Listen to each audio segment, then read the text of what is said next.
काव्याचे mock केलेले photo झाले viral. Tarini या मालिकेमध्ये काव्यावरती कोसळला आहे दुःखाचं डोंगर। तारिणीमध्ये आला आहे एक मोठं ट्विस्ट। काव्याचे मॉक केलेले फोटो झाले व्हायरल।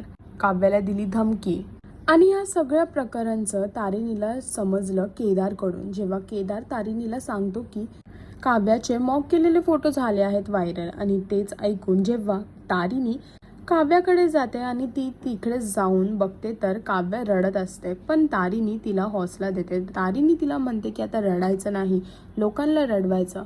आणि आता बघायचं हे आहे की ह्या सगळ्या प्रकारांच्या मागे नक्की आहे कोण देता काव्याला त्रास, आणि तारिणी त्या व्यक्तीला चांगलाच धडा शिकवणार आहे हे दिसून येते।